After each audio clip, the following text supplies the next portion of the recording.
responded to the message. Yeah, because no the one saw first that time we coming. messaged him, you know, when he sent the long message, that long paragraph, that's when I know I touched your Oh spirit. yeah, I remember I tweeted.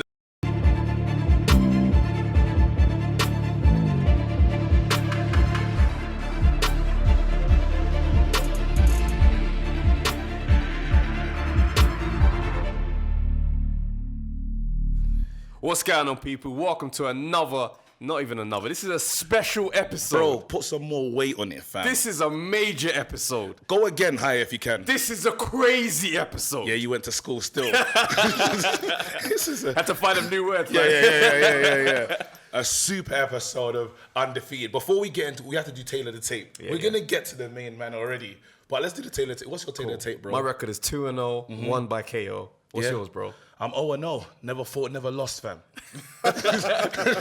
What's your Taylor the Tape, though? Go for it. Like, really, like. What's your boxing record? Taylor the Tape. Last Undisputed. I don't even have to say any more than that. You know what I mean?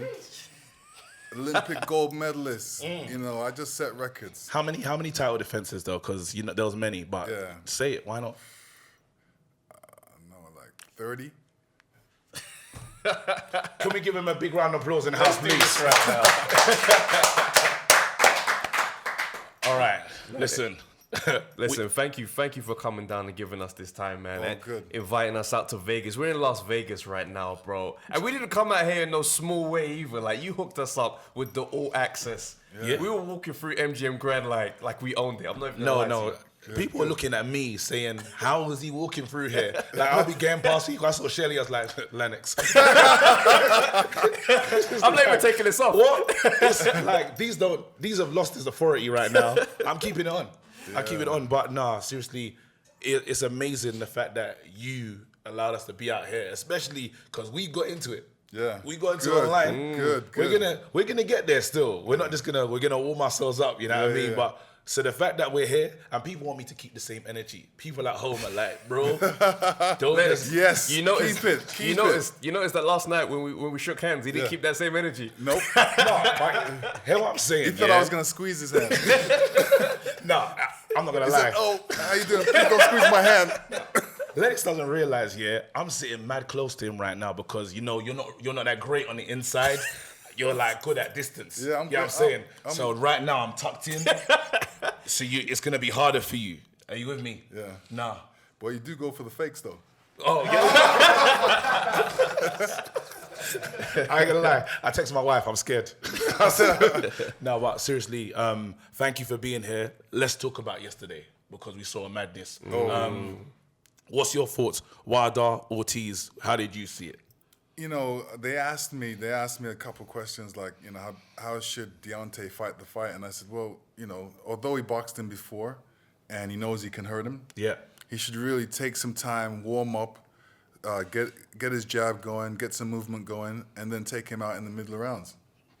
But so I'm gonna say what I was because I was somewhere else. He became an Ortiz fan last I was night. an Ortiz fan. Because obviously, you know me, like, I'm not going to lie. I keep it real. Team AJ. Yeah? Team AJ all the way. So I'm going to die on this cross. Yeah? So I said to myself, look, I didn't believe in Wilder before yesterday. It changed. I said, Ortiz is winning this fight. Like, I was looking at the rounds. I said, from all the way to the knockout, I said he's in control. I think what happened from my side is I think he just got a bit too confident. The crowd, you see when the crowd started chanting Ortiz's name, he probably weren't expecting that. He started believing and engaged, you know, he engaged. And I think if he just was patient, he had enough, he had that the stamina was there. We didn't have to worry about that. But then... Let me tell you. When you're concussed easily, and, you know, Ortiz ain't no young man. How old do you think he really is? He's 40 plus. And you need to see that birth certificate, man. I'm thinking 52. Listen, he's up there. He's Nigerian as well, innit? Because, you know, my dad, we don't know how my dad is as well. I'm looking at my dad, I'm like, Dad, he said, what time of age you decide? That was what he said, well, yeah, good. And, you know, when you reach past a certain age, you get concussed easy, and it's hard to go a good 12 rounds. Okay. So you know, that's why I said he has to bring it to the middle rounds. And then Ortiz had to push the issue. Because the title's there not to be given, to be won. So he has to go after him to go get the title. Nobody's going to give it to him. You don't think he could have boxed smart and got to points? You don't think he could have done that? You see, you guys are forgetting one thing, right? It's like me and Klitschko. You know, I was boxing the fight. Yeah. But I know I was boxing the fight because I wanted to knock him out. And I know you can't knock a person out, like, especially when he's in good shape, those first couple rounds, unless you get a good shot off. You have to soften a person up and then take him out. It's not just I'm gonna go in there and box. You gotta use your mental sense and say, well, I wanna he can win these half of the rounds, but I'm gonna win the next half of the rounds. Yeah. But could Ortiz make it the other half? Deontay wasn't doing anything. Deontay was off his stool waiting on Ortiz every round. You know what that does to the psyche? But I think he was doing that purely because he wasn't winning the rounds. See, I said it straight. That's how I saw it. No, you can't look at it that way. Yeah. He was basically saying, He's waiting. I didn't even blow my load yet. I'm waiting on you. You're blowing your load trying to get the championship. Plus, while I'm figuring you out, warming up. The only way you really beat Wilder is if you come out and knock him out in 3 rounds. Because I don't think you can beat him on points. You're not going to get through 12 rounds without getting touched by that right hand. Right. Tyson Fury almost did that. The only problem with Tyson Fury, he made a couple errors, which were vital errors. You know, he showed him the back of his head. Yep. You can't show a puncher your back of your head. Once you get touched, you're going down. It only takes one punch. And then a fight is not won with 6 rounds. You win a fight with 12 rounds or knock a person out. So anytime you're saying, a person's leading, okay, there's still a couple rounds left. There's, things can happen. I've seen things happen in the last round, the last second of a round. Yeah. So when you say a guy's winning the fight, he has to win the complete fight, not just 6 rounds, not 4 rounds. So I already know that Lennox is not even getting to scorecards. When you're right now on the ringside, like analyzing the fight, you're just waiting then. Yeah, obviously you can not box and allow the other person to box, and then all of a sudden that guy's built up such a lead that you can't gain it back. Yeah. And that's happened as well. Yeah. But a fight especially a championship fight, is 12 rounds. Yeah. Don't be looking at he was winning 6 rounds. Yeah, but what about the other 6 rounds? Like, if a man runs 10 miles and you have to run 10 miles to the finish, the guy was looking good for 6 miles, and then the guy passed him. That's what happens, This man's built his stamina up that, okay, he's calming for 6 rounds, 6 miles, and then the next 4, he's sprinting, and that's what's won him because he's used that type of knowledge. So wait, right now, you've just helped me, because we've had an argument before. Yeah. So you're basically saying there's no moral victories in boxing. No. You can just... Thank you very much. No. We had an argument. I'm going to come here, because right now I've got tell me the situation. Tell me what you exactly. Go. So, Anthony Yarde fought Kovalev. Yeah. Right? And Kovalev went and fought Canelo. And I'm saying that in the fight against Anthony Yarde, Kovalev was still fatigued. It was a tough fight. Yarde took him to the brink. He didn't get to close the deal, but he took him to a real close. Right. He came close. That fight with Canelo 12 weeks later, I'm saying the fatigue from that Yarde fight kind of was still there in residue form, and he wasn't really himself. He wasn't really Kovalev. So I agree with you totally. He wasn't really Kovalev. No, but you set that up nicely. Hang on. Wait, Lennox, you can't let him do that. Talk about this is what we're talking about. Let's not talk about Kovalev. I basically said about Yarde that he deserves credit. I like what you did just there. I said Yarde deserves credit for putting on that type of display against Kovalev. That's it. No, you tried to frame that too nicely. Listen, let's just talk about 2 people. Kovalev, Yarde. He said, I should respect Kovalev. I should respect Yarde because he got close. He got close to the mountain, but he didn't win. I said he didn't win. I don't care if he got close. Did you win? No. So let's not talk about the Canelo bar. These 2, you said I should respect this fighter more because he got close. No moral victories, bro. You either win or you lose. That's how I see it. Am I correct or am I just chatting shit? No, both of you are right. How do you like that? Both of you are right. You know why I say that? Because I can see it from both sides. I can see it from both sides. I can see why you see it from your side. I can see why you see it from your side. I'm looking at Anthony Yarde and I'm saying, he did a good job against a good experienced fighter. Then all of a sudden, Kovalev goes over and he's boxing Canelo. And you wonder what happened. You're making a guy come up 2 weight classes to beat you? What's going on? Exactly. You know, you got the flu or what? You know, but that's what made me look at Yard a certain way. That's what made me say, because Canelo was sitting home. You see, all right, now this is where it helps you. Yeah. Right? He could have softened him up for that fight. Boom. You understand? Thank you. That's why I said I can see both sides. Even with if Kovalev had 6 months to train for Canelo, he still ain't beating him. I don't know how long. I don't care how long the camp is. No, I think meditate, Andre Ward done Kovalev. Yeah, he broke him. Done Kovalev. Okay. So I was surprised that actually Kovalev is still fighting. And then he looked really good against Yard. So I'm thinking, okay, there's a new exurgent there. He's taking it serious. He wants to. Then I see him against Canelo. And I'm like, scratching my head. It's like, this is not the same man that boxed the other week. There we go. So you're saying that, hold on, give me the name. Sorry. And he's coming back. Oh, Ward. Ward, You said Ward finished Kovalev. Yeah. Yeah. So then your guy, Anthony Yard, came in, and then you said, wow, Kovalev, it looks like a new version of you. It looks like you got another 10 years. Yeah. Then Canelo came and said, no, it's a lie. That means your guy's not real. No, I mean, you can't do that, man. You can't say that. You can't say that. That's You not can't. fair. No, That's you not can't say fair. that. It's just a different styles. Styles make fights. There you go. Okay. There you go. Now you mentioned the Vitali fight, right? Yeah. Now you took that fight late notice. He was a late change of opponent. Yes. How did that change things in the fight? Because obviously you got 5 days to get to know this guy. You haven't got the whole camp to get to know him. And through the fight, you kind of learn more each round goes by. Yeah. Did the game plan change throughout the rounds in that fight? No, it was the same. It was the same game plan because for me it was either retire or box the next generation and get ready for them. But I could retire by getting rid of Mike Tyson, and then touch the next era to come. Okay. So I was in that position. So was retirement on your mind before that fight, just without Vitali being in the mix anyway? Yeah, I mean because Mike Tyson was my end result in that sense. I couldn't finish my era without facing Mike Tyson. Else, if we go to the barbershop, Mike Tyson's the great. Lewis is the great. No, Holyfield's the great. I just wanted to stop all that argument.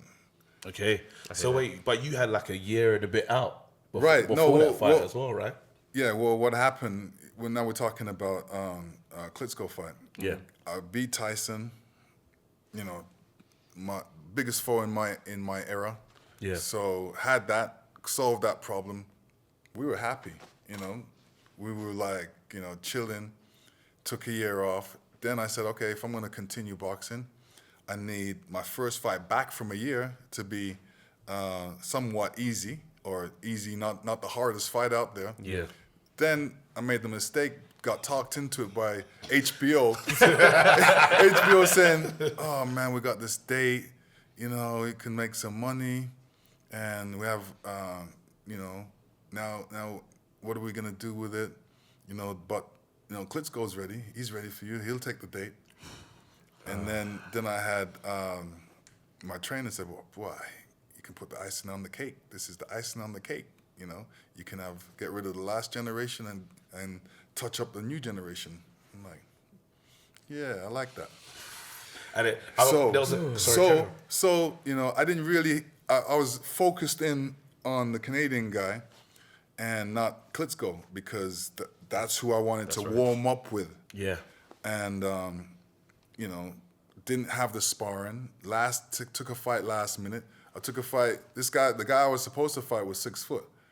The guy I ended up fighting was 6'9". Yes. And then what really made me realize it was a mistake is when I got him hurt and he clumped on me, and I'm like, you felt the weight. Yeah, I felt the weight. I'm like, yo, I have to throw off this man and then beat him up. It's just difficult. So I said, all right, you know what? I'm gonna bust him with pressure. So my thing was that I'm just gonna go after him, and then anytime when I'm coming with my punches, they're heavy. Woof, woof. My whole body's coming. So if you see that fight again, you're gonna see anytime I lick him, he just jarred. Yeah. His whole body jarred. Yeah, that's because everything was coming. Yeah, everything was coming. But it started. You was a bit gun shy, I would say, in the opening rounds. No, it couldn't come out fast.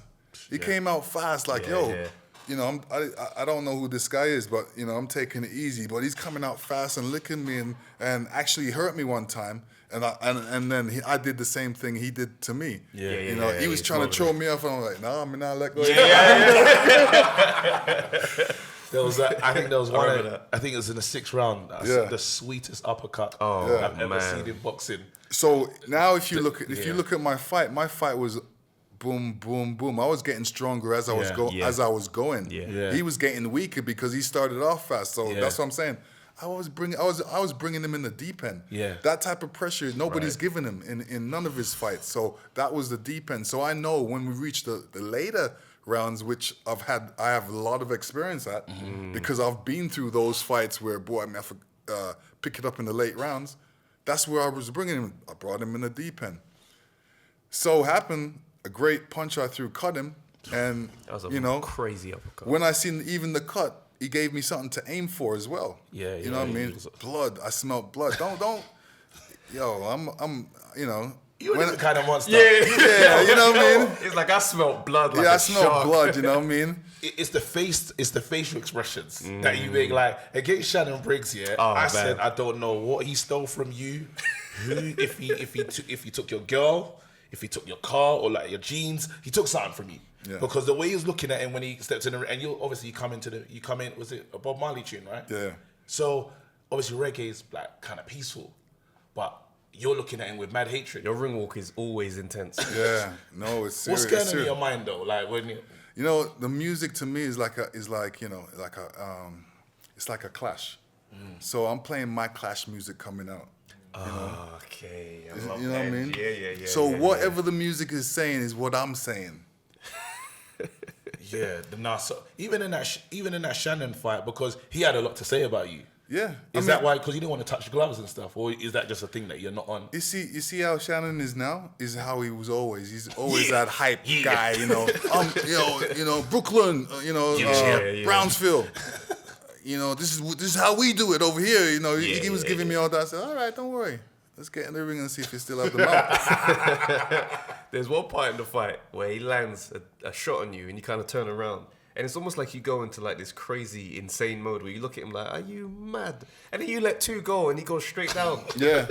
That looked insane. Well, he was trying to catch me on the okie doke. You know, he pretend he's hurt and swing around. But I was ready for that. And when he did that, he used all of his energy. And that's what made him not really have the incentive to go on. Okay. What's it like when you go back to the corner and you just had a bad round? Like, because the first round, because Shannon Briggs, you know how he gets down in the first round. He's crazy. First round of you was a tough one. When you sit down and you speak to Emmanuel Stewart, what does that do for you in that moment for you to come back out with different All right, energy? so what happens is it's either you're tight or you're not loose enough. So he says, oh, calm down, relax. You know, start working the jab. Because the jab is the key. Jab is the key to everything. It starts off everything. First, you get a guy concentrate on this hand, then you give him this hand. And then when he's concentrating on this hand, then you give him this hand different. And then when he's concentrating on this hand, you give him another different punch. So he's got a lot to think about. But if you don't give him a lot to think about, he's just be thinking on, you know, one thing. You know, if you look at the Deontay fight, you know, he's trying that jab. Oh, yeah. He's... Ortiz is watching that jab, and he's watching that right hand. So he's got 2 things to worry about. Now Deontay's throwing it over this side, and he stepped over, and his foot position stepped over this side. Yeah. So now he can't really see. Now he can't really see the right hand, and he's worried about this hand and this, and he's worried about the top of his head too. So he's blocking up here because that's where he got concussed before. So when he's seen Deontay make a move, he goes like this, but Deontay comes down the middle. Yeah. Boom. It was that knockout will live with me forever, you know. Like it was after that knockout, the respect now that I had for Wilder, it was then that I said, okay, he's the truth. Like, it was literally at that moment because you. And this is where I had the problem with you. Please Yeah? tell me. Let's Tell get into me. it. Let's get Because it. I've been messing around. I've please, been playing yeah. around. We're here and it's now. not right. I've been playing You know around. what I mean? No, I go. think you put those. I think you We've been messing around right now. AJ, yeah? Yeah. So, my problem with you, is... No, before we get into this just yet, where does the relationship with you and AJ start? It actually starts at the Olympics, where I actually went to watch him box, and I was able to talk to him before his a couple of his fights. You know, seeing that he was there. He's strong. He's a strong man. A little wild. I was trying to calm him down, saying, God, you can do it.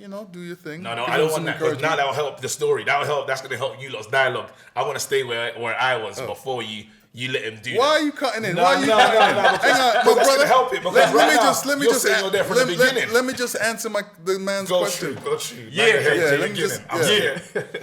So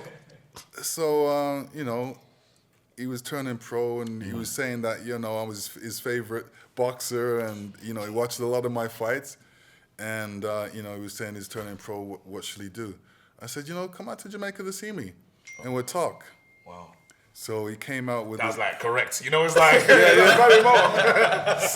So he came out and we talked. It's fine, don't worry. Yeah, we talked. I talked about my career. He loved listening to the stories. I told him. So he flew out to Jamaica. Yeah. Wow. All the different things that I went through, and he said, "Well," I said, "What are you doing?" He said, "He doesn't know yet." I said, "Well, I would love to help you. I don't want to be his promoter. I'm not a promoter. There's things I can teach him. There's a lot of knowledge I have in my head. Yeah. That I can teach him anytime he wishes." And then all of a sudden he phoned me and said, "You know what? Yeah, I really want you to help me." And I said, "Okay, good." Then I didn't hear from him again, and I heard that he picked some other people to help him, and he's doing his professional career. That was it. But I did go to a couple of his fights. I went to one of his fights, and I seen him boxing. He did great. Yeah. And sometimes I did see him in London, and he would say, "Hey, yeah, what's up? I changed my number. I'm gonna give you a call." I'm saying, "Okay, cool, no problem," and didn't hear from him. So it was a shock. It was a shock to me when I seen him on TV saying Lennox Lewis doesn't phone me. I'm like, does the mountain go? Mountain don't move, My number hasn't changed. His number's changed like 5 times. So I was shocked at him I wish saying he that. didn't start like that because he's right now. Yeah. I know he wants to body, but my story's long. My story's long. Because right now I'm scraping. Yeah, I know. I see. A man's doing his own career. He wants to do it the way he wants to do it. Yeah. I have no problem with that. Because I did my career the way I wanted to do it. But here's the problem. If people ask me a question, because I'm the last undisputed champion, they want to ask my opinion. So I tell them the truth. I tell them how I think, what I think. Here's the problem, though. This is the problem I have with this, and this is why I put this out. It's a thing where obviously, so you're a London boy, yeah. However, the connection to you to the UK always felt, I would say, diluted because you rep Jamaica, you rep Canada, and then that's what world champions do. I know. I know. I am a world champion. I hear what you're saying right now. Yeah, that's but this is it. I'm gonna land this plane. Yeah. Yeah. So we got different fighters. We got you had Bruno. Yeah. That was just, he was like their boy. Yeah. Mr. England. Yeah. And now you got AJ, even though he's Nigerian, but that's not really the side that they really put out there. Right. He's again Mr. England. Right. So then it's a thing where how I saw it from my thing is, there's been many a times where people that are not as good as you have been championed and you haven't been. So I saw it as, this is hating because you're better than all these fighters that we're talking about. Right. However, we haven't embraced you the same as we've embraced people that are not on your level. Damn. But I failed to see the point. What are you trying to say? So I see that there must have been a level of like, almost like resentment. No, absolutely no. That's another thing. That's another narrative that's going around. It's preposterous. Why would I ever be jealous of anything? I mean, my glory is like fine wine. It gets better with time. Jeez. You know what I mean? It's like when you look and say, well, who's been the last undisputed champion for the last 10 years? Your name has to come up. When they put that out, you know, that's what's going to come out. You see how they were putting out different percentiles yesterday? Who, you know, obviously Deontay's got the best knockout power. Percentile. Okay, cool. I can argue that. I know why that is. He didn't go up against the opponents I did. I went up against the harder opponents than these guys. You know? Yeah, true. But then, so my knockout potential can't be that high because I went against guys that you can't knock out. Okay, I but hear what you you're have saying to now. you have to beat round by round. But then my thing is, you're human. Yeah. You know, and so when I said that he's hating, I was like, hate is a human emotion. Yeah. Even if some people can check it. Because I was like, there's no way. Now thinking of the story, someone's traveled all the way to Jamaica and said, it's you that I need in my corner. Yeah. And you didn't have to invite him to your home. When you bring a man into your home, it's a big thing. Yeah. When you bring a man into your home, it's a big, big thing. Right. There you go. 100% you're right. Yeah. 100%. You invite a man all the way to Jamaica into your house, and then he says he's going to phone you and doesn't phone you, and he's gone with some other people, and then you say, okay, cool, that's cool, no problem. And then you go see him fight. And then when you're watching him fight, me and Holyfield were there actually doing TV for German TV. Okay. When he boxed... was it Klitschko? Klitschko. So we heard that you actually went to the dressing room. No, we were outside the dressing room. Mm-hmm. We wanted to big him up, first champion for after the Olympics. We've watched him with his fights, knocking out everybody. Now he's beat the big man. Mm-hmm. We're there to congratulate him.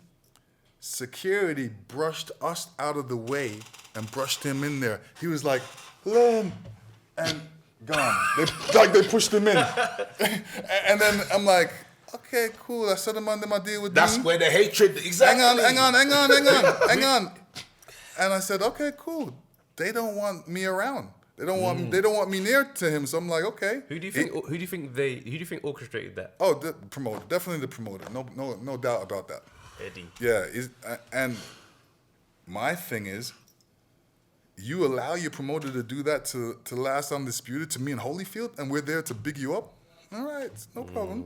But see, that's where there's no hate. You've just showed me your position. You've showed me your position. That's your position. I'm not gonna be running after a person if I know their position. Do you think this is bigger than AJ in terms of keeping him away from you? Do you think his minders, if we're gonna call them that for this convo, are they keeping him away from you as opposed to him staying away from you? Yeah, of course, because they spread that narrative. They spread the narrative. Oh, yeah, he's jealous, because you're more famous than him, and you look how fast you won the heavyweight thing. He's jealous. And I'm like, what? Yeah, he's won it fast. He's got there fast. But what did you learn? What did you learn on the way up? I've always said it. You can knock everybody out, but when you can't knock everybody out, you better be able to box. And you know what? Because there's a part that it was hard because when you sent the message back, I was in team minds. I was at first I was upset. I said, first, wait, I had bare emotions. I was like, Lennox is talking to me. Even though he weren't even talking to me, he's like, he's talking to you. The part that was amazing, is the fact that you added only me. You didn't put his name in it one bit. He was hurt. Yes.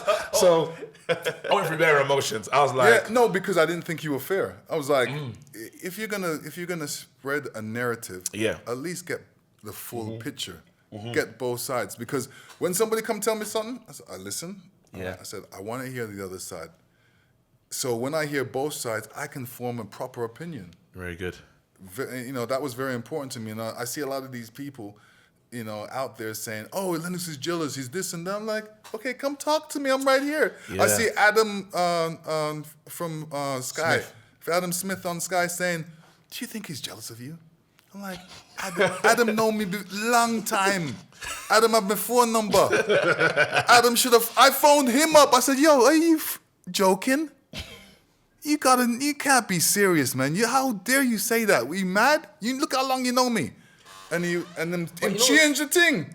But you know what's interesting with you, Lennox? It's because you're quite private. Like you don't really interview. Like this is why this is such a big deal, because you don't really do many interviews. Yeah. Like so, it's kind of hard to really know what you think, because you're kind of like quite subtle with the way you communicate with the public. True. Like why is that?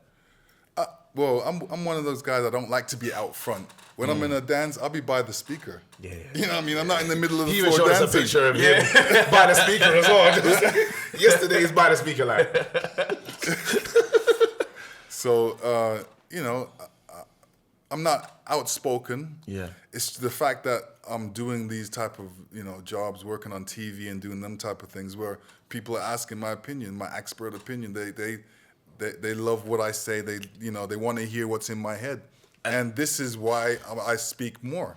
But then, Sid, and this is the thing. This is why I felt that, and why I went with my narrative. Yeah. I would say, because of you now talking, I feel that there's many things at play. Even when you sent the message, because you spoke about crabs in a bucket. Yeah. Yeah. And that was of all parts of the message that affected me. It was that part, because You felt that. that touched me literally, because I was thinking to myself, one, I don't set myself up as that person, especially with the acting stuff. As soon as I can bring one of my boys in, I will. I'm not gonna try to be like the only black man on TV, if that makes sense. So when he said it, I was like, oh man, and I knew I was doing it to you, because I was saying, you're misrepresenting me. I know I'm not that, but I'm one of them. I will embrace my brother instead of say have them pitted against each other. But then what happened is where I jumped on my thing was, you spoke about AJ not wanting to fight Wilder. I think there was an interview. Yeah. It was a small piece. Yeah, but then I please, let's get into it, because you know, See, this is the I part. right. Yeah, let's hear I it, wanted let's hear when AJ says, "Oh, Lennox Lewis is a clown." Yeah. I'm like, clown? Okay. Everybody's allowing him to say I'm a clown, but not asking him why. The question has to be, why would you say that? Why would you say this about the last undisputed champion, a legend? Nobody asked him Hall that. of Famer. Please ask him that. Tell me why would he say that? Because do you know what happened? Because obviously there's been some negotiation. I'm gonna ask him. Go back to the first Wilder fight. I'm getting back to the first Wilder fight. Yeah, okay, let me answer that question. Cool. I said he should have fought Wilder, right? Yeah. You know why? Because if he wants to be the last undisputed or the next undisputed, you got to fight Wilder. But Wilder's not how I see is Wilder hasn't been chasing AJ the same way. As soon as AJ got the belts and he's like one man, one face and stuff, Wilder's not been trying to unify. AJ was out here trying to collect all the belts. But that first offer that they made was the cash offer, wasn't it? Listen, if you want a guy to fight, if you want to fight a guy, offer him proper money. And then don't allow your manager, you control your manager. Tell him you want the fight no matter what. That's what I did.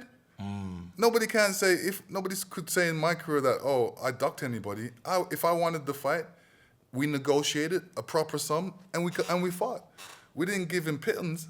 You got to give a man proper money. But what if you are the ace? Because I hate this in boxing, because this is why we don't see fights. Yeah. But what if you are the ace side though? What if you say, well, you're getting big off me. You're not really doing the numbers that I'm doing. I can fill out Wembley against a bad opponent. Let me ask you a question. Go ahead.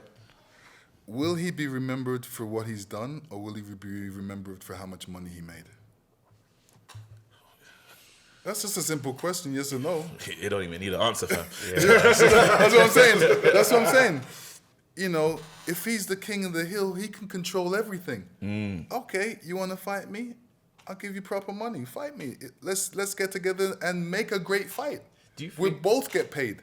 Do you think the issues, like, that's kind of the way things have kind of developed with you and AJ's relationship, do you think that kind of disrespect to the older generation is a bigger society issue, where our generation or younger generations don't respect their elders. Yeah, I think they lack respect in that sense. They could learn more from their elders. You know what I mean? Do you know? Can you tell me, he's doing his boxing career. Who's his mentor?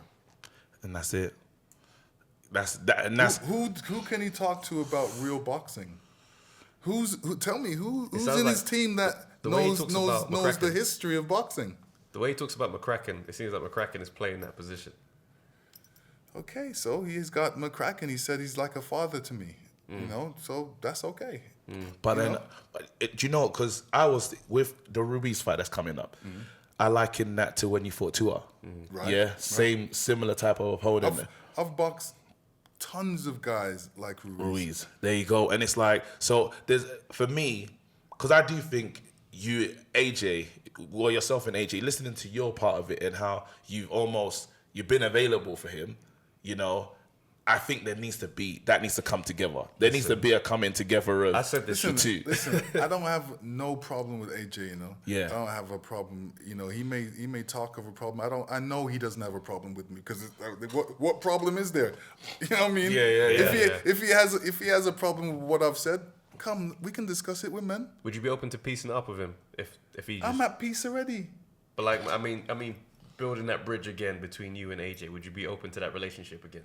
I've always been open to it. The man can talk to me anytime. My door's open. He knows where I live. Let me say something to camera then. AJ. Listen, I'm talking to you direct. First of all, Lennox hooked us up in Vegas and he done a madness. Yeah, I'm waiting. Because Tony, shout out Tony as well quickly. Shout out Tony, man. Tony, you're the man. Gotta shout you out. Tony said, when's AJ gonna hook you up? Don't let me down. Yeah? Don't let me down. But seriously, you know his number. It's the same number, yeah? Yeah, I mean, it's easy to get. Look at this. He DM'd me the other day to ask me to come on his podcast that he's doing. Yeah. It came right from him. Oh, wow. It came from AJ's. He said, I sent him my number. okay. Some other dude phoned me. Yeah. So some dude phones, hey, I'm doing this podcast for AJ. He really wants you to, be part of his new podcast and this and that. I said, okay, I'm available. Oh, you did? Yeah. But he never phoned me Then back. See that? Like, you're a better man than me because the hatred. See Yeah, me, for real, I'm getting, because I'm the kind of, and that's why I said I judge you to my standards, and that's what I'm saying. Because I'll be honest, when I want to be petty or like a certain way. So if I know I sent you to my country first, one, yeah, then you leave. You say you want me to sign. Two, I come to the UK. I see you say yo. I say call. You say call me, and you don't call me. Then I come to your big fight. You don't let me in the changing room. And you don't let me in the changing room. Brother. And you do that one. There's a lot Then going you on. call me for a podcast. And your brethren calls me. Fuck you forever. Listen. a lot When I went to his fight, there was about 12 bodyguards keep following me around. Wow, Yeah, you so- was marked. But then it lets me know that I think it's deeper than that. bigger than It's AJ. bigger than This it's bigger than the two of you. It's bigger than the two of This you. is Yeah, Eddie but he's the one that's allowing that to happen. Yeah. You know, who's the man? Who's the champ? Who runs the shots? But it's again, the other side is when you think about loyalty, right? If you know someone's helped you, you want to stay loyal to the person that's helped you. Surely, I don't know. I'm just saying. I'm using that as a listen. All of my teachers helped me throughout all my life. They're not all with me. Like I said, you can't bring a third grade teacher to university. yeah. Do you think loyalty might be his downfall, essentially? No, you have to be. Potentially. I admire a person for being loyal. Okay. Yeah, you can be loyal to a fault. So that's the difference. The AJ's situation right now, he's lost to Ruiz. He's coming back to try and make right the wrongs. You've been in that situation when you fought Ruckman, going into that second fight. What is the preparation like for the second fight? Once the guy's got the better of you. Do you go into that fight with the different type of cautious energy, or is it a thing where it's like, I know what I did wrong, and I'm gonna get it right? For me, it was I knew what I did wrong, and it was like, for instance, my first loss. My first loss is because I wanted to knock the guy out so bad. I showed him before he seen. He was like, I was like this, and he went. I threw a right hand. He waved with, and then he came back and he hit me, and then the referee counted me out. Yeah, I remember. But I was on my feet. You know what I mean? And I was like, dude, you counted me out. I'm the champion. The champion. I've been the champion. I get knocked down in the second round, and you stop the fight. That's wild. It's not like I got beat up for 10 rounds and then I got knocked down. It was the second round, and I'm up on my feet. So I said, all right, if that's how they're trying to get me out, that's. So I went into the next fight. These are my judges. That's what I was thinking. Then when I lost my next fight, I was like, okay, I made a mistake again. I know what I have to do. Before I left the ring, I said, I'll be back. I said, I know what the mistake was. That will never happen to me again. So took Rahman back to America. He tried to run from the rematch though, didn't he? For 2 years, he tried to run. That was wild. The good thing is he signed the piece of paper and he could not go back on it. So, got him in the round. He couldn't touch me the second fight. Yeah. Plus, I knocked him out in a round before he knocked me out. Do you reckon AJ? Because AJ got hurt bad in that fight, badly. Like he actually got beat up, I would say. Do you think that's gonna play in his mind in that fight, or do you reckon he'll have that same mindset that you was able to have against? No, he'll have a different mindset. His mindset would probably not to allow, Ruiz to hurt him. So not to be in that position to be hurt. So there'll be a little bit of movement there from him, I imagine. This is it, Travis. Because we have a thing called the Ledge, and I'm gonna invite you to the Ledge because you posted something the other day I didn't agree with, and I called Travis and I said, Travis, I hope you're not gonna be the guy right now, just pally. Lennox, you gotta understand, we have so many arguments where you're the main topic. I said, Lennox just posted, I beat Evander Holyfield. He knows. I said, Travis, because I don't think that's true. Straight away, I'll be honest. You said I'll beat Evander? No, you said that you beat. Yes. In the fights that you had, you feel you won. Oh, 100%. I don't think so. So I called him. And I said, yo, tell me that you're not going to follow this. What do you think? Here's what I think about the fights. I think the first fight, where they called it a draw, you won. I think the second fight was a draw, but they robbed you for the first time, and they were making right on that decision. How is he so right and you're so wrong? No, he's not wrong.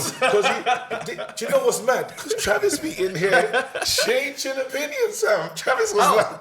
No, I heard what you said. You was like... That is what I said. One more time. The first fight was ruled a draw, but I said Lennox won that fight. And he said the second fight was actually a draw, in my opinion. But because the first one was wrong, they were right in that wrong decision by just giving it to them. You know what? You know why his answer is so right? Go on. See the first fight? Evander Holyfield's never seen a fighter like me. So, and I said that going into the fight. So when he was in there, he realized what it was. And even after the fight, the man was throwing up. His face was bruised. Jeez. The man came in the ring singing. I'm like, man, I sing? Yeah. Man, I sing and don't realize he's boxing He me. his gospel music bag before the fight starts. To me, I look at it as a disrespect. Man, I sing? It's all right. So that gave me some steam going into the fight. Then, you see the second fight? Him never sing. I was watching him come and say, okay, he never sing this time. But he prepared for me. And that's differently. I feel the second fight. Yeah. I think he had and you have to remember, this man used his head as well as an alternate punch. So so he helped me. He helped me grow as a fighter. Yeah. Because it's like, all right, in a fight you have to adjust. So I adjusted to his head. It's like I'm blocking his punches and then his head, boom, boom, bam. I have to block his head and stay far from him because he's coming like this. And the first fight, he headbutted him, and when I start complaining, he started throwing punches. So that's all right. Dark arts of boxing. Yeah. So the second fight, you're right. he boxed a lot better. The fight was a lot closer.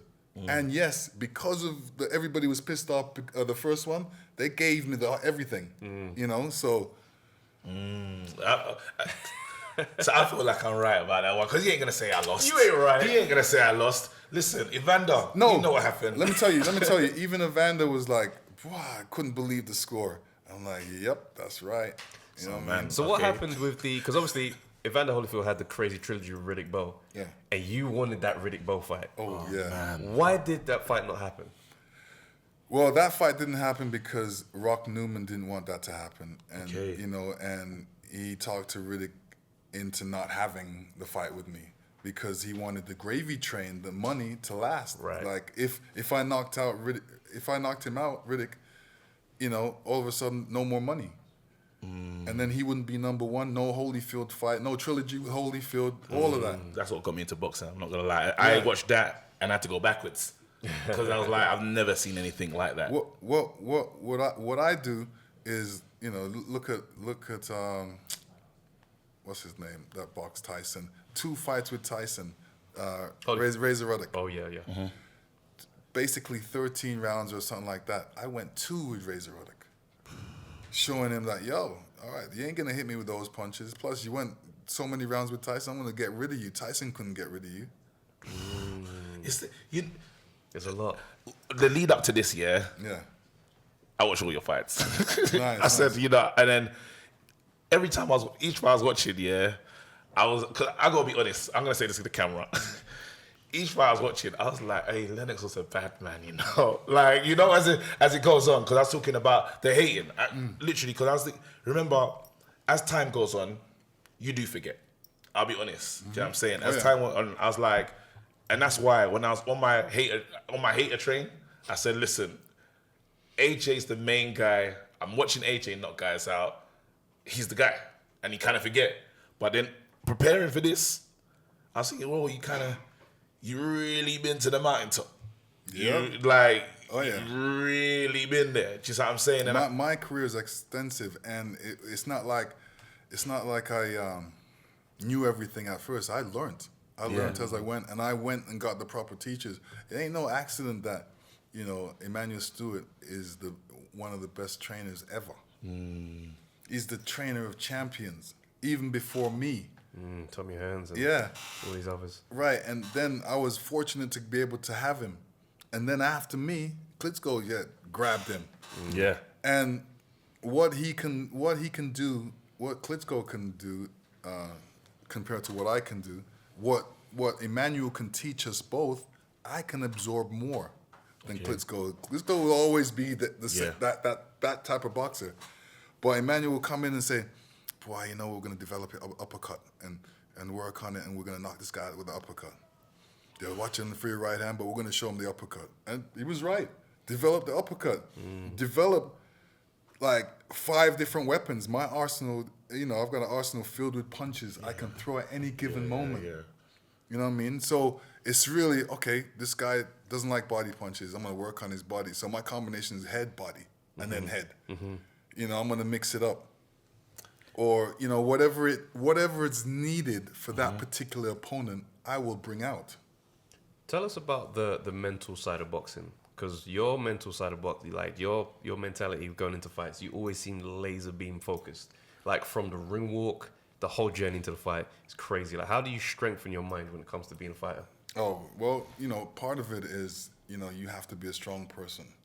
You know, you know, and I wasn't a strong person in the beginning. See, that's why I had an extensive amateur career. My first fights as an amateur, I had butterflies in my stomach. I had to go to the bathroom all the time. After 10 fights, didn't have to go to the bathroom all the time. I had butterflies. After 20 fights, I had no butterflies. Didn't have to run to the bathroom. But then there was something else that I had to overcome. Like, yo, that guy looked tough. You know, I wonder if he looked like he can punch hard. And realize, you know, who did I box? I boxed Ayabola. Ayabola. Okay. Right? I boxed him in the Commonwealth Games. And I remember I was boxing for Canada at the time. And the Canadian coach said, boy, did you see the guy that you have to fight? I'm going, no. He said, that's mad when your coach says Your that. own coach. he said he's way bigger than you. I said, yeah. He said, yeah, everybody's saying you're going to lose. I'm going to lose. Wait, your coach is saying this to you? Yeah. That's wild, yeah. man. Yeah, and they said, and then I looked at him and I'm like, this guy's got bigger traps than me. And he's so big and he's wearing big glasses like this and he's black. And I'm like, woo. And then I said, all right, you know what? I'm going to stay far from him. I'm going to use my boxing on him. So I went out there and I was using my boxing, my Muhammad Ali style, and I flick out my jab and I lick him. And I danced back and all of a sudden, whoop, a jab came right back at me. I'm like, what? Man, I have longer arms than me too? So I'm like, okay. Man. I said, let me try it again. Boop, boop. And I start dancing and he hit me. Boop, boop. I'm like, fuck this. And I went in and I started throwing some punches and I knocked him out. And I'm like, okay, cool. So that gave me the understanding that, yo, you know, it's really mind over matter. My mind's stronger than his. You know, you gotta say you can do it and you gotta do it. I know you can do it. So after that, there's nobody I feared after that. And that's why I went. That's a key line right now because we saw this man he came into the fight yesterday. Iron Mike, you know when who was fighting? Santa Cruz was fighting. We even missed the point deduction. So I heard there was a point deduction. Yeah. Well, everyone missed it. He came in his red suit, and we just saw him. We thought, wow, like that's Mike Tyson. And was there when you were getting up against him, and obviously he said a lot of things. What was going through your mind, and how did it say like so focused for you? Well, for me is, you know, everybody knows what type of person he is, right? And they fear that type of person that he portrays. But I'm saying this man out there that they don't, that is the quiet type, but they're dangerous. I'm silent but violent. My thoughts are violent. You know what I mean? When a man say, yo, yeah, this and that, I say, you don't know what I'm thinking. But because I keep that to myself. I keep it to myself. And then when it comes to it, I'm like, okay, cool. Remember what you said to me? And then, you know, it's different. Because even when Rockman, for instance, Rockman helped me knock him out. Oh. How? Because he basically said all kind of funny things about me, saying, oh, yeah, you know, I'm gay or whatever. I'm gonna say, if I'm gay, let me go out with your sister. I said, what do you say about my sister? And that's how we got into a fight. In the press conference. Yeah. I'm like, you think I'm gay? Let me go out with your sister. You know what I mean? So That's mad. No.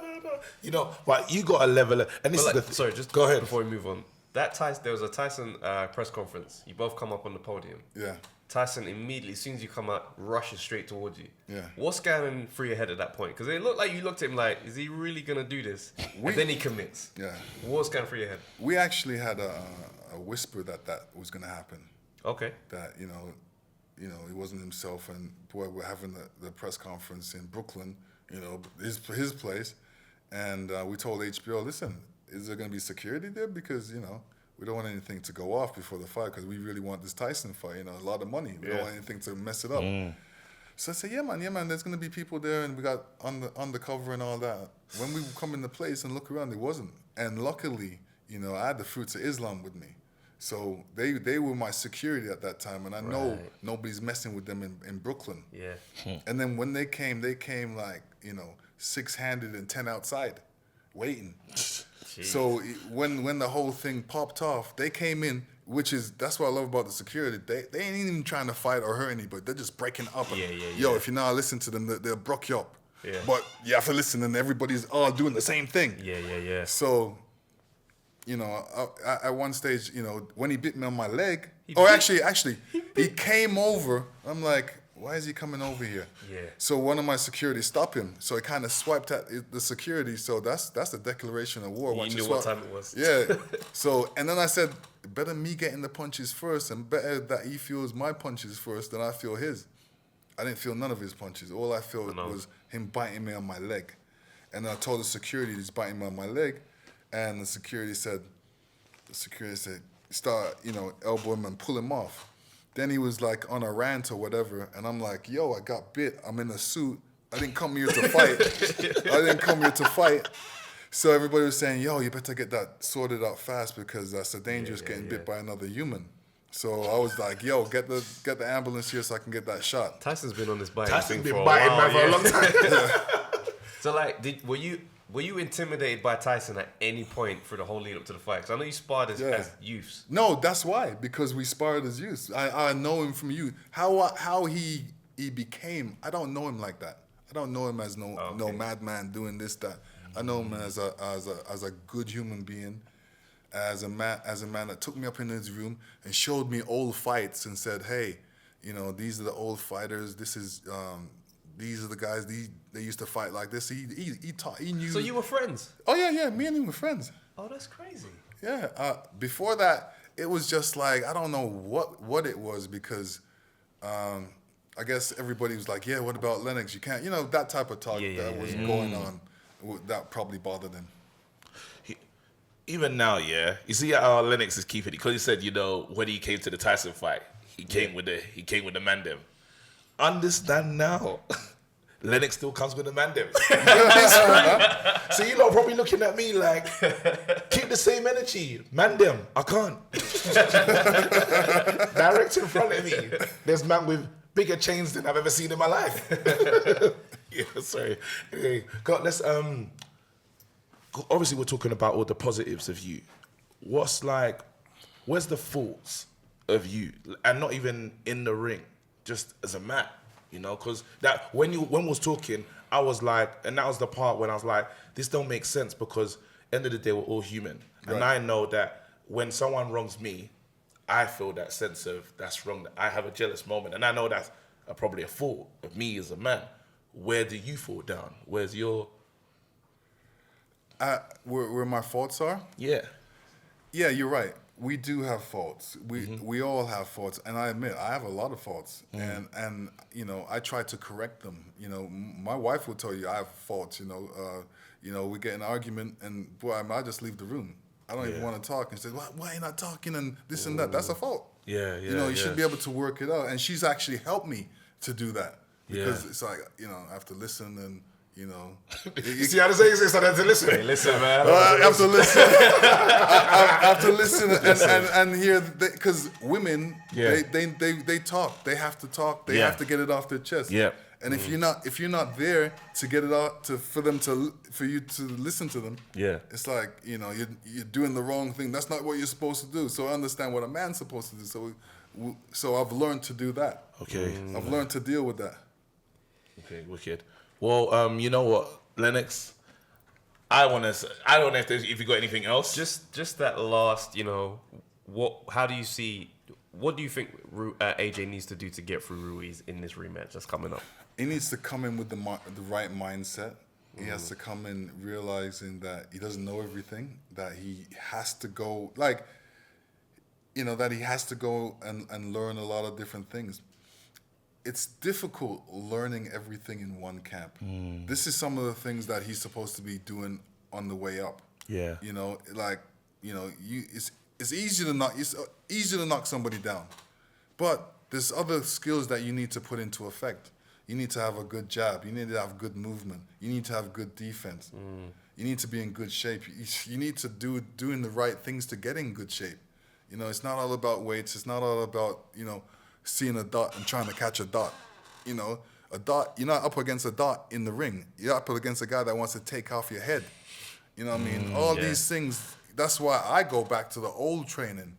That's why I went up into the mountains. Yeah. So do know, you see him with thinking about you saying he needs to learn all these things? Honest opinion, do you see him winning the next fight, the rematch? I see him winning the rematch if he's in the right mindset and doing the right things. Okay. A good big man beats a good small man. Yeah. Every time. Mm-hmm. All right. So there was something that you said to me in the message. You spoke about this thing of us pitting each other, like being pitted against each other. Mm-hmm. And then it gets into, I want to talk about a cultural thing because I feel there's a cultural problem when it comes to discussing, let's say AJ, for instance. And I feel for the first time, because a lot of people asked me before, how come AJ doesn't really embrace, you don't know the Nigerian side of him. You know, that's an argument. You know, like he's got a Nigerian name that we don't know. You know what I mean? Femi is the name. It's not just Femi, bro. There's more to it, of course. If you met a Nigerian that says his name just Femi, he's lying. There's a whole lot of characters coming after that name. Yeah? And I feel that AJ has been trying to embrace, you know, in the next fight, he came into an African tune. The same way how he used to come into Bob Marley. Yeah. He came into Burna Boy. But the song was too chill. Yeah. You know what I mean? So I'm taking long to get this question out, but I'm saying that what you have to understand with AJ is he's grown.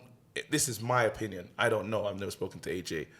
He's grown up in a culture, and I'll base it on myself, where when I came over here, my parents gave me a straight English name. Kevin, that was it. You know what I mean? No Nigerian name, and they didn't teach me my language because it was seen better to be British or have a more stronger opportunity because my dad didn't want me to suffer. Are you with me? So like he wanted me to, if he knows I put my Nigerian name on a CV, I'm not going nowhere.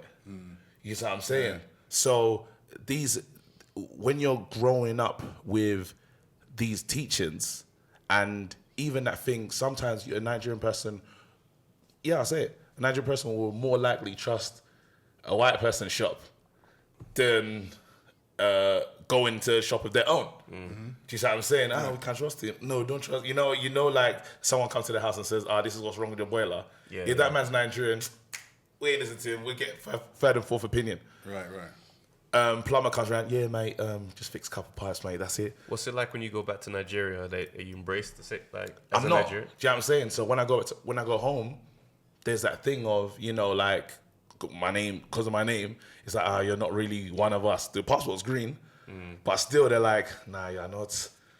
They call, was it Tony Blair's child? That's what they called him when I went there. Tony Blair's son.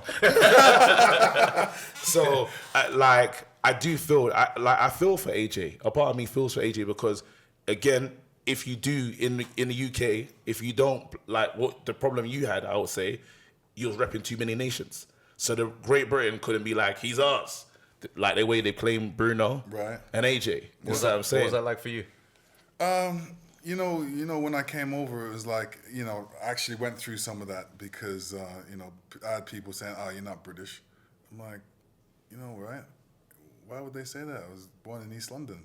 You know, I grew up here half of the year, and then because of my situation, my mother wasn't with me. She was over in another country, and I was doing, you know, getting in trouble in England. So they said, you know, to my mother, listen, you know, you need to take your child. So she called for me to come over to, you know, spend time where she's got a job and she's working and she'll be able to afford the lifestyle, a good lifestyle for me.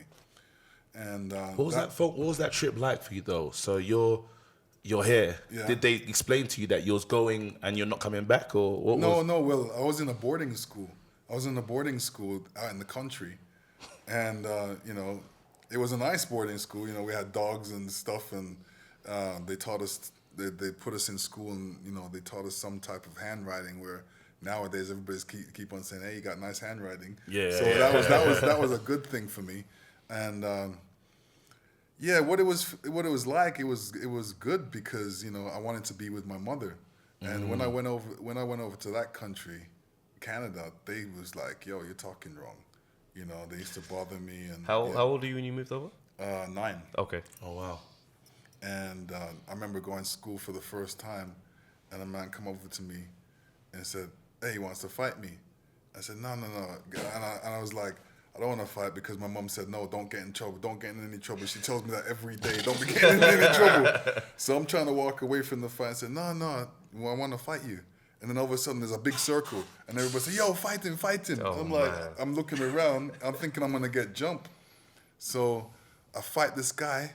He said, he's put up his hands. I put up my hands. And he goes, let's go. I'm like, okay. And whoop, whoop, whoop. And I put him down. And just as I think the fight done, the man get up and saying, come on. I'm like, what?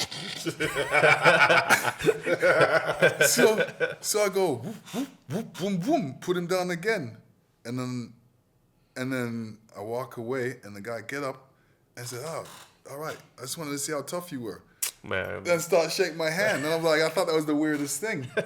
You guys stayed friends, right? Yeah, we stayed friends. Of course. Yeah, we were friends, and it was just a weird time for me. And then I realized where, I was lacking on the schooling system, because most of the schooling system over there is like, they teach you as you go up grades, they teach you different things. But for me, they just looked at my age and put me in the grade I was supposed to be put in.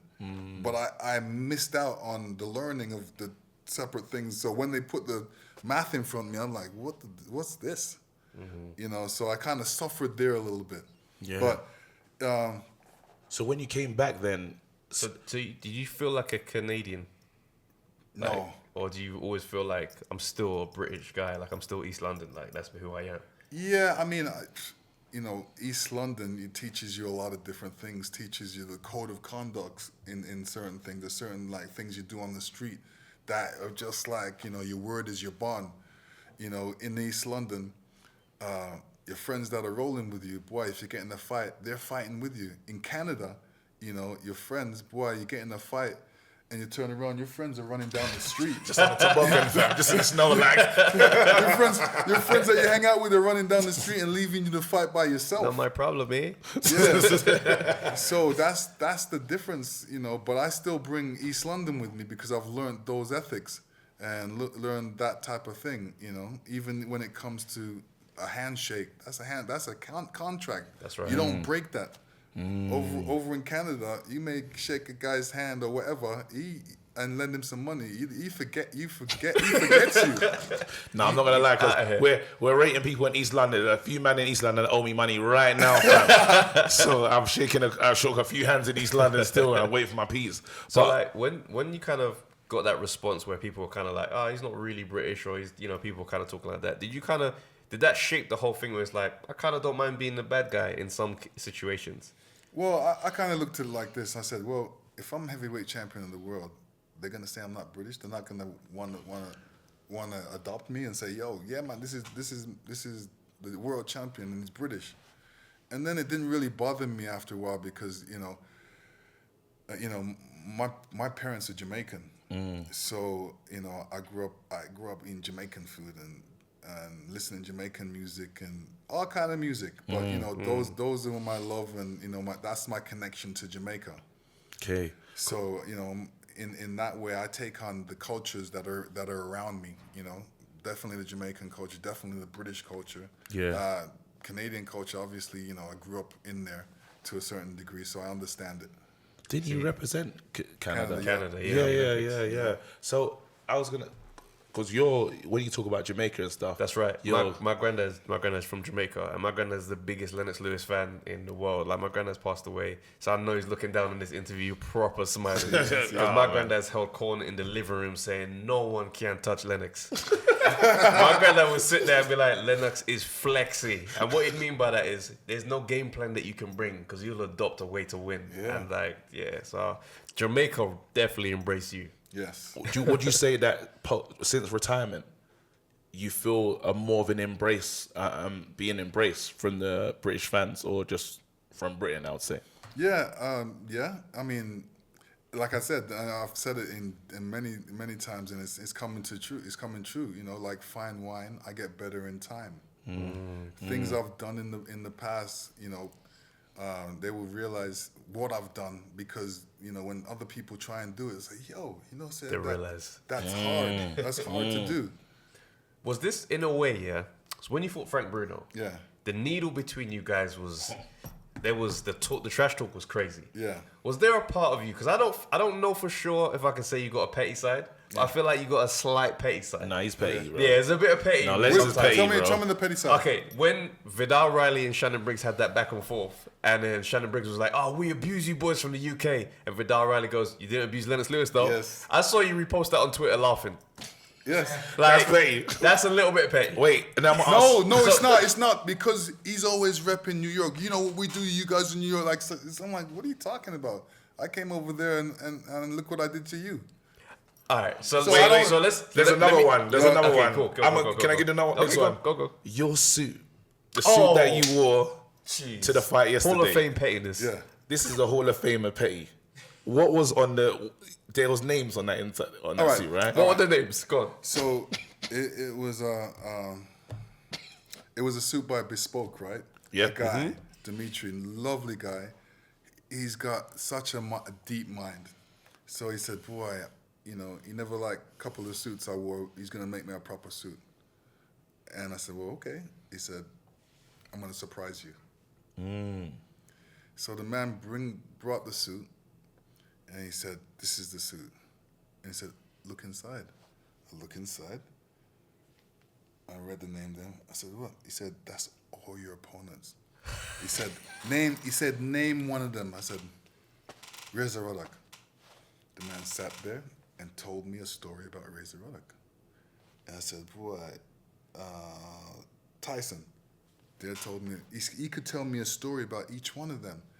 Now when I put on the suit, I feel good about the suit because it embodies all my opponents my whole life.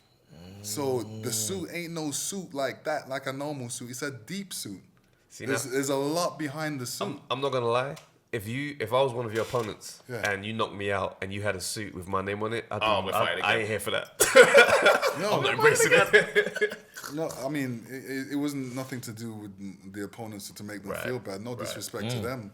It's actually an honor. Like I'm wearing them. You know, we had an experience. There's a story behind this suit, behind the name in the suit. I hear that. Just want to change the gear of this. If there's two fighters you wish you could have fought in your career, I want to say excluded Ali because everyone just says Ali. But easy.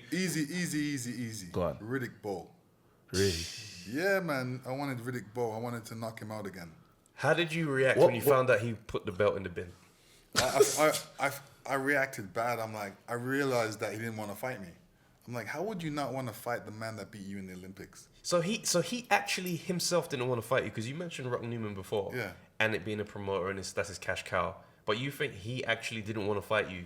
That's it, full stop. Yeah, I mean, you know, the fact that he put the belt because actually the fight we were supposed to do a round robin. Razor Roddick was supposed to fight Tyson. Holyfield was supposed to fight Riddick Bowe, and I was supposed to fight the winner of Riddick Bowe and Holyfield. Riddick Bowe won. Now I'm supposed to fight. Riddick Bowe. He decides to put the belt in the garbage. You know, I don't know what a man is thinking. That tells me that he doesn't want to fight me. But he saw you. You guys were at some kind of Legends thing. Oh, and recently. He looked like he wanted it. He looked like he was like you were the one that was avoiding him. Yeah, you know, I kind of feel bad for him, you know, because you know, I've always wanted to like kind of anytime I see him, it was gonna be on. So I was always waiting for that time. Anytime I catch him, then I seen him at that. And it's like I was gonna run up on him, but he was hugging some woman. So I'm not gonna and walking around hugging this girl. I'm like, you know, I think it would be bad for me to go up there and pick a fight with him, and he's with his girlfriend. So hold on, you wanted to put hands on him right there on site. Yeah. Whoa. No, it was gonna be on because I'm like, yo, you're trying to diss me on the internet. Yeah. Saying all these idiot things. I said, all right, don't worry. When I see you. I like Lennox, you know. Lennox is like, listen, all that online stuff, keep that online. When I see you, yeah, bro. That's the energy, bro. Nah. And then is there a second person? So it's just Riddick Bowe? Is there a second person that you wish? Second person I wish I could have fought. Michael Moore. Michael Moore because we never fought. We never fought, and he was in my era, and he was a southpaw. But we were friends as well, so, you know, and in essence, he didn't want to fight me, so. Okay. He didn't want to fight me. I think, you know, there was other people that he could fight that would give him lesser trouble. So tell us about your boxing academy in Jamaica. Yeah, it's actually camps I run for kids, and what we do, we take kids for a week, teach them how to box. And we teach them how important, you know, discipline and hard work is, dedication and sacrifice. And we also, my wife does the talking part. We counsel them and we speak about, you know, different things, life. You know, when you're going to get a job, you know, not to come late, how to dress, all these different life things. Lessons. All life lessons, and really works well. Had some good response from it, you know, especially from the parents. And the kids are excited to come every year. And some of them, we realize all kids are talented. They're born with a talent. They don't know it. It's up to them to find out what it is. They could, you know, we find out when we're running the camps, because we have to go for like a mile run. There's kids running in bare feet, leaving kids with shoes on. And we're saying, you know what, boxing not really for you. You should concentrate on track. You know, and there's even some girls that fight like this, and then there's girls that fight properly. Hey, you could be a boxer, you know, and they realize that this is a sport for them, that they never knew they could be a boxer. You know, and even some of the kids never did no exercise, ever. But yet they've done exercise for that week. I remember we were going to go for that mile run I told you, and it's up hills, up and down hills. And some of them, you know, they can't make it, and they want us to call a car for them or the ambulance because their chest is going to bust. And then the next couple of days, I said, you know what, that same run we're going to do again, but I'm going to leave you this time. And they said, no, I want to do it this time. And this time they make it. And they realize that they feel good about themselves because they haven't done anything before, but this is what they've done. They've conquered it, and they feel good about it. So that's what I love about the camps, because it instills, you know, confidence in them, and you know, it makes them feel good. And they're a different person. It's life-changing, all the different things. So that's why I love running camps for these kids. And you know, different places, you know, Mexico, Canada, different places around the world want me to run these camps. That's powerful, man. Yeah. So let's look at recent events that's taken place in boxing. This would never take place in your era. YouTube boxing matches. These YouTubers, I'll take like KSI versus Logan Paul, and they did crazy numbers, mad pay-per-view. How did you feel about that? Oh, this is where I feel jealous. You can get me on this one. I'm like, them man that make money, but look at what I had to do. They can't even fight. They can't fight. Yeah. But I mean, I'm happy that to see that. I'm happy to see KSI do that, and you know, I'm happy that they actually sacrificed and trained, because they actually, you know, put a lot into it, and you know, they deserve the money for doing that. You know, that's great. I like what they're doing, and do you think it's good for boxing? I think it is good for boxing, because it brings boxing to a different height. You know, even, you know, these YouTubers are saying they can do it too. You know, and you know, there's going to be white collar people out there that think they can do it, and you know, you can have a white collar league around the world. That'd be crazy. All of a sudden, two lawyers or listen. Lennox, don't talk about it, just say it up, bro. Yeah, set it up. Say it up. Say it listen, up. Lennox, look, I've been calling out KSI for the fight for a long time. Yeah. Right? And he's just ignoring me. So I'm looking to boost my clout. If you be my trainer, we can make it happen, bro. Yeah, definitely. Let's do it. You accept it? I accept it. KSI? I accept it. Hear me now, yeah? Because I've been calling you out, bro. Yeah? You can't fight. And I'm tired of talking about you. And me and Lennox, we're coming to shut this whole thing down. On the ledge. Eddie Hearn, yeah? The Zone, whatever, we'll walk in there and we'll shut down his empire in one night. And we want proper money too. Listen, there we go. Yeah. I just want to say something to say something. Eddie, send the contract. Set it up. You know that? Yeah. Listen, Lennox, you're like. Before we wrap, no. There's one last thing I want to say. No, but don't end, because cool, I need to clean this up for my parents. My dad's gonna watch it. It's like, Kevin, you didn't. Father, you've been the greatest dad in the world. Yeah. I just want you to know, when you watch this, I got your back, and you did rebel, Dad. Yeah, because I know you're thinking, Kevin, you didn't really, Daddy. I'm sorry. I said daddy as well, you know.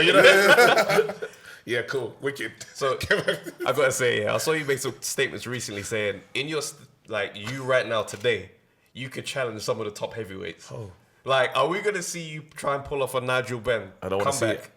No. I don't want to see it. No. Okay. Good. No, I don't want to see it. Yeah, no. I learned from what's the name, number 32, Michael Jordan. That's Magic's number, 23. Yeah. Michael Jordan, and Jordan was doing baseball, and he was doing kind of going back and forth from baseball to NBA, and it didn't work out for him. It never works out for you if you do that. Was it hard for you to stay retired? Yes, it was. It was very hard, and HBO gave me a commentating gig to bring me in front of the lights and in front of the boxing, so I could learn it again and feel that drive to step in the ring. But it never worked. Man, listen. For a fantasy fight. Oh. That's what we use. Oh yeah, fantasy fight. Yeah, well, should we do a fantasy fight? cool. I ain't got one in my head. That's what's crazy right now. The second guy who Lennox said he wanted to fight. Lennox be the Michael Moore. There you go. How would that fight have gone? I would have knocked him out. I don't expect any different answer from you. No, But you know what? I gotta say this though. So when you fought Tyson, right? Critics always gonna speak. A lot of people say he wasn't prime Tyson. That's the fantasy fight. So let's say Lennox, your prime versus Mike Tyson at 22. Prime. You have to remember, me and him sparred when we were 15, 16. So it's like the same. How did that spar go? Okay, so that spar when I went up, I actually won the World Junior Championships in Santo Domingo, Dominican Republic, 1983. And while I was over there, the Americans team said, "Hey, yeah, but you never beat the best guy." I'm like, "Who's the best guy?" He said, "Well, this guy doesn't like making flying planes, and his trainer Customato don't like to fly on planes," which was true. Mm-hmm. So me and my trainer said, "Whoa, where do they live?" And it's Catskills. So from Canada, we drove up to Catskills up in New York, and we spent 4 days up there. That's crazy. The first day, like I said, Mike Tyson was a nice man. He showed me, he brought me up in his room. He showed, there was a bed sheet there, and he showed me all these old fighters that I've never seen in my life. And then we went to the gym the next day, put on the gloves, and man raced across the ring. And I'm thinking we're friends. The man wanted to take my head off. So when a man comes over and boof, boof, boofs you, and you're like, oh, you didn't catch on at first. And then that same night, my trainer, said, "Listen, let's go watch a couple films," and was showing me Muhammad Ali and different fights that Muhammad Ali had. And he said, "This is the way you have to fight him." I said, "Okay, cool." So the next day was like me moving around trying to be Muhammad Ali, and Mike Tyson trying to get me. So after the third day now, I got it. And then, I started boof, boof, boom, and then Tyson went like this and put down his hand, and then the customer said, "Mike, don't you do this. You're going to fight him someday." And that always echoed in my head. That, this would have been a possibility. And then all of a sudden, he went in incarceration because I thought the fight was going to come. Went in incarceration, I had to wait, 2 more years. Waited 2 more years, and then that thing is, I didn't want to retire without boxing him, so the argument would go on. People had to know who would win out of me and Mike Tyson. So chapter closed. Yes. I ain't gonna lie. I was pitching that in the movie, and it just sounded mad epic. I was like, and I'm just happy that happened exclusively undefeated. Listen, greatest guest ever. Listen, thanks for having me, guys. This is a great show, and I like how you guys are presenting yourself. Yeah. It's not heavy one way or heavy the other. It's right in the middle, and I appreciate that. Can we clap for our champion? Yeah, for real. Just you have to do we have to say thank you. Seriously, like to get here and do what we're doing. like even when you responded to the message. Yeah, because no the one saw first that time we coming. messaged him, you know when he sent the long message, that long paragraph, that's when I know I touched your spirit. Yeah, I remember I tweeted the response. touched I was him. like, Lennox, we'd love to get you on, and Lennox was just like, I've said everything I need to say. That's what I said. No, No, them- touch your spirit. Them time I was vexed. I said I touched his soul. No, but then when you responded, yeah, it like literally the excitement was crazy, and the fact that you like the passes, and really we're a small podcast. We're gonna go up to the top. I believe that, but the fact that from the ground up you were here and you did this, thank you so just much. huge. We All really good, appreciate it. all So, yeah, signing off. For real. Undefeated special episode. That's that. I don't know. Yeah, nothing else to How say. come you guys didn't ask him, why won't you fight Muhammad Ali? The fantasy fight. Muhammad Ali's my hero. You know, Muhammad Ali basically got me into boxing. My mom used to have these first fight parties where, you know how Jamaican people are. Let's go over to that house to watch a fight, and there's food and there's music and there's alcohol. But when the fight come on, everybody quiet. Yeah. And around the telly. So that's what it was. And my big thing was, you know, Muhammad Ali. Obviously, he did all kinds of antics. I didn't know what antic he was going to come out with. I know the antic I like. I like the, you know, the shuffle. I wanted to see the shuffle. So that was my excitement. And, you know, it was really from there that I admired him, and, you know, the chance that all of a sudden now I'm in boxing. I want to make it big too. Even to the degree, the North American Championship one time, I was boxing a Cuban, and I didn't know Muhammad Ali was going to be at ringside. We heard he was at ringside. What does that do to you in the change room? It makes you want to go out there and show him, hey, look at me. I want to be like you. You know, I want you to see my boxing style. And I went out there and I boxed. I boxed actually a good fight against a good Cuban. I lost that fight, but that was just on the majority aspect. You know, it's not where you're from, it's where you're at. Right. Yeah. The next month after that, the same fighter we've boxed in Canada, and I beat him. But I would have loved to beat him in front of Muhammad Ali. Yeah. And then when we came out of the ring, you know, Muhammad Ali said, "Hey, you're pretty good. I'm gonna be watching you." You know, I'm like, I felt good, you know, because of how he talked to me. And he said I was good. So, you know, it's great when your peers and somebody that look up to you says you're gonna be good, and he's watching you. And then years later, Bring it back to him. years later, I met up with him, you know, where, you know, he came over to me and goes, "Hey, I used to be the champ, but now you're the champ." I said, "Muhammad, you'll always be the champ. You'll always be the greatest." And he said, "Yeah." So I felt, I love the fact he claimed it. Like, yeah, you're right. Oh my gosh. That's a crazy. yeah, we should have talked about that too, you know, because, you know, there was a narrative out there that, oh, Lennox Lewis is not the undisputed champion. I'm like, why would you? Let's do it. Let's go. Yeah, let's do it. We're here. If you want to. Yeah, go ahead. Yeah, let's go. Yeah, let's go, man.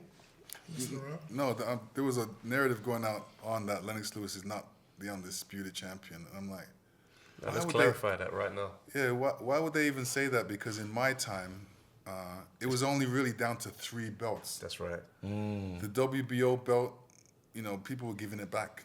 You know, they were the new outfit out there. So, you know, I got all the belts that really mattered. And everybody out there that wanted to be undisputed knew that it was only 3 belts. Now it's like, you know, if you wanted to be undisputed, you can get the 3 belts, but there's other belts out there. You might as well claim all of them if you can, which, you know, the people are doing, boxers are doing now. But So we still, It's when weird. you, what do you recognize? So to be undisputed now, like, what do you guys or the Well, heavyweights really recognize? the heavyweights recognize all the belts. Yep. Which is the WBC, WBO, IBF, WBA. Yeah. And, you know, that's what they recognize right now. It's funny because I don't like the fact that there's so many belts. Like the WBC used to be the main belt, but now the things they're doing, like with the franchise title and the Intercontinental this and Silver Champ, they're ruining Diamond it. Champion, Pearl Championship. Yeah. I mean, you know, I understand from both sides on that one, you know, because really, What's the value of more titles to the WBC? because it also gets your name out there. It also puts value on somebody of. It's like a bronze medal. If you win a silver, bronze, or gold, you know, obviously gold is the best, which is the top one. You know, for the Olympics, for me, the first Olympics where I got a bronze, I never even counted it. People don't even realize I got a bronze in the first Olympics. You never acknowledge it. No, because I only acknowledge a gold because people will always remember the gold. Yeah, that's true. So even in this, where you know Intercontinental, it sounds like something, but to a boxer and to a promoter that's promoting the fight, he'll rather put, oh, there's going to be a fight. But he'd rather put Intercontinental Champion belt on the line. That sounds more serious. Yeah. And it gives the boxer more money and it brings it up a bit. Unfortunately. That's so trash, man. Yep. Well, I can't believe it. Like, I feel like I'm the one that's always trying to end it, and I feel bad. I feel bad. I'm looking at you guys. They're looking at me like, "Yo, dude, end it." How are you looking at Tyson Fury with this lineal? Because we don't respect the lineal. Yeah, we make jokes At about all. we're That's lineal nonsense. champions. This is the lineal belt right here in front of us. Okay, cool. What is the lineal belt? Nothing. It doesn't. don't believe in it. I understand the story of the lineal, the man who beat the man, but Right. that chain's been broken so many times. It's kind of hard to have it be maintained through history. Yes, I agree with that. I agree. It has been broken up. You know, Tyson Fury took 3 years off, and then came back, and you know, obviously when he's away, somebody else has to be it, and it was Klitschko. That's right. So And then AJ beat Klitschko, so then it's like, so AJ was the lineal, and now Andy Ruiz is the lineal. Yeah. I'm like, I can't. We have to let it go. But it makes sense though. The Yeah. man that beat the man that beat the man. Yeah. So we're now acknowledging that lineal title was real. No, I'm not acknowledging it at all. I mean, I have to acknowledge it. Because I understand it. I understand that part of it. The man that beat the man that beat the man, and the fact that you can actually do it from Sean L. Sullivan all the way to now. So who is the lineal champion? At this present time, Today? Tyson Fury.